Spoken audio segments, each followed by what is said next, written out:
మొట్టమొదటిగా ఈరోజు కాశీనాయన గుడికి వస్తే నాయన భక్తులందరికీ ధన్యవాదాలు. చిన్న పిలుపు మేరకు ఇక్కడ వచ్చిన కమిటీ సభ్యులు, అనేక ప్రాంతాలు జిల్లాల వారీగా వచ్చిన భక్తులు మరియు పెద్దవాళ్ళందరికీ నా ధన్యవాదాలు. ఈరోజు ఈ గుడి గుట్టినాయించి వాళ్ళ అభిప్రాయాలు తీసుకోవడానికి కోసం, సలహాలు సూచనలు తీసుకోవడం కోసమే ఈ మీటింగ్ ఏర్పాటు చేయడం జరిగింది. అందరి సలహాలు సూచనల మేరకు, వాళ్ళ మనోభావాల మేరకు ఇక్కడ గుడిని ఎట్లా సంరక్షించుకోవాలా కమిటీ ఏర్పాటు చేసుకొని ముందుకు తీసుకెళ్లాల్సిన అవసరం ఉంది. ఈరోజు రాష్ట్ర పెద్దలు, మన ముఖ్యమంత్రి గారు నారా చంద్రబాబు నాయుడు గారు మరియు deputy CM forest minister Pawan Kalyan గారి దృష్టికి ఇక్కడ భక్తులు గతంలో ఫైల్ పెట్టితాం, ఇక్కడ ఇవి ఫారెస్ట్ ల్యాండ్స్ రావడం, నేషనల్ కన్జర్వేషన్ ఆఫ్ టైగర్ రిజర్వ్లో రావడం అనేది 2022లో జరిగింది. కానీ మేము వీళ్ళందరి దృష్టికి తీసుకెళ్లేది ఏంటంటే, గుడి ముందు వచ్చింది, ఈ కన్జర్వేషన్ని మళ్ళీ మీరు ఒకసారి పునరుద్ధరించాలా.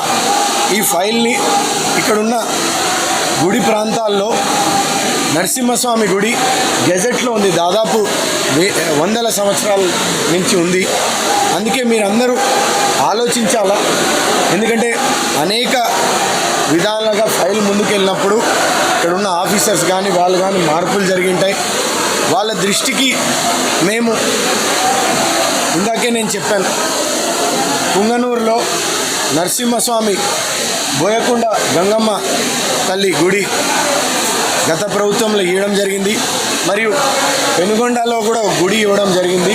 ఇక్కడ నరసింహస్వామి ముందు ఆలయం ఉంది కాబట్టి ఆ పరిసరాలు కాదు, దాన్ని ఆనుకొని ఆమటి దూరం, రాయి దూరంలోనే ఆనుకొని కట్టడం అన్న కాశిరెడ్డి తాత గుడి కూడా ఈ ప్రాంతాల రాష్ట్రంలో ఉన్న మనోభావాల కోసం గురించి రాష్ట్రం మరియు కేంద్రం ప్రభుత్వం ఖచ్చితంగా దీన్ని పరిగణనలో తీసుకొని మా అందరిది ఈ గుడి మళ్ళీ స్టార్ట్ అవుతుందని మేమందరం సంకల్పంతో ముందుకెళ్తున్నాం.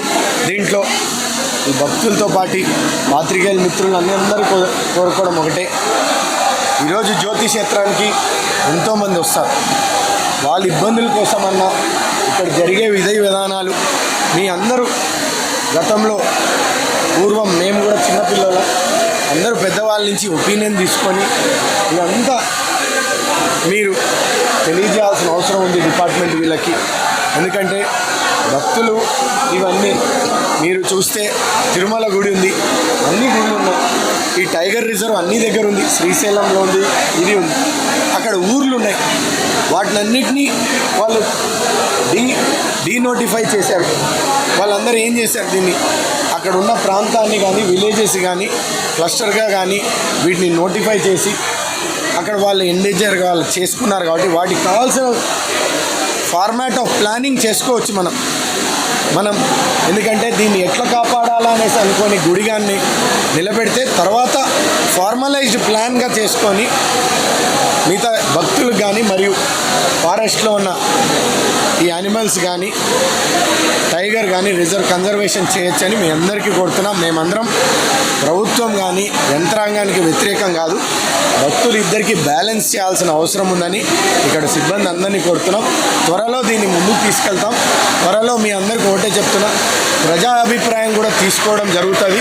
ఈ ప్రజా అభిప్రాయం అంతా తీసుకెళ్ళి రాష్ట్రం మరియు ఢిల్లీ పెద్దలకి, ఇక్కడున్న మంత్రివర్గం కానీ వాళ్ళందరి కమిటీకి కానీ ఇది ప్రజెంటేషన్ చేయడం జరుగుతుంది. అందుకే మీ అందరికీ ఇక్కడ సహకరించిన వీళ్ళందరి సహకారంతో నాయన ఇక్కడ వెలిసిన సంతోషంగా మనందరం ఈ ప్రాంతానికి నిలబెట్టుకుంటామని మీ అందరికీ తెలియజేయడం జరుగుతుంది. ప్రజలందరికీ తెలుసు కాశీరెడ్డి నాయన మహిమలు. ఈ గుడి 4 జిల్లాల ప్రాంత వాసులందరికీ తెలుసు. శ్రీ అవధూత కాశీరెడ్డి నాయన మహిమలు. ఈ గుడి గురించి మరి ఫారెస్ట్ డిపార్ట్మెంట్లో ఉందని ఈరోజు ఈ గుడిని చేయాలని చూస్తున్నారు.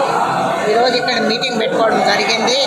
తప్పకుండా ఈ ప్రాంత వాసుల మనోభావాలు దెబ్బతినకుండా ఈ గుడిని సంరక్షించే బాధ్యత మేము తీసుకొని దీన్ని ముందు తీసుకొని పోయి మరి ఫారెస్ట్ మినిస్టర్ అయితేమి సెంట్రల్ గవర్నమెంట్తో కూడా శశిభూషణ్ గారు మేము అందరం కలిసి ముందు మొట్టమొదట మన ముఖ్యమంత్రి చంద్రబాబు నాయుడు దృష్టికి తీసుకెళ్ళి అక్కడి నుంచి ఫారెస్ట్ మినిస్టరు తర్వాత సెంట్రల్ కూడా వెళ్ళి తప్పకుండా ఈ గుడిని సంరక్షించుకొని గుడి నిర్మాణం కూడా త్వరలో మొదలుపెట్టేందుకు కూడా అనుకూలంగా చేసుకుంటామని కూడా మనవి చేసుకుంటున్నా. దీనికి అందరికీ కూడా సహకారం మాకు తప్పకుండా కావాలని కూడా కోరుకుంటున్నాం. ఎంతో ప్రాశస్త్యం కలిగిన శ్రీ అవధూత కాశిరెడ్డి నాయన ఏదైతే కాశిరెడ్డి నాయన సజీవ సమాధి ఇక్కడ జ్యోతి క్షేత్రంగా వెలసిందో ఈ క్షేత్రంలో ఒక భవ్యమైన ఆలయం కట్టించాలని గత 20 సంవత్సరాల నుంచి ప్రయత్నాలు చేయడం, కొంత నిర్మాణం పూర్తి చేసుకోవడం, ఈ కేంద్ర అదేవిధంగా రాష్ట్ర అటవీ శాఖ కొన్ని ఆటంకాలు కల్పిస్తున్న దృష్ట్యా ఇక్కడ నిర్మాణాలు ఆగిపోవడాన్ని కాశిరెడ్డి నాయన భక్తులు రాష్ట్ర వ్యాప్తంగా వారి మనోభావాలు దెబ్బతిన్న పరిస్థితి ఇక్కడ నెలకొల్పి ఉంది. కాబట్టి ఖచ్చితంగా ఈ ఎన్డీఏ ప్రభుత్వం అధికారంలోకి వచ్చిన తర్వాత ఈ ఆలయ నిర్మాణం కొరకు మనం ప్రయత్నాలు మొదలు పెట్టడం జరిగింది. ఖచ్చితంగా తొందరలోనే ఈ ఆలయానికి కేంద్ర అటవీ శాఖ నుంచి అడ్డంకులు లేకుండా అనుమతులు తీసుకొచ్చే విధంగా ప్రయత్నాలు చేస్తాం.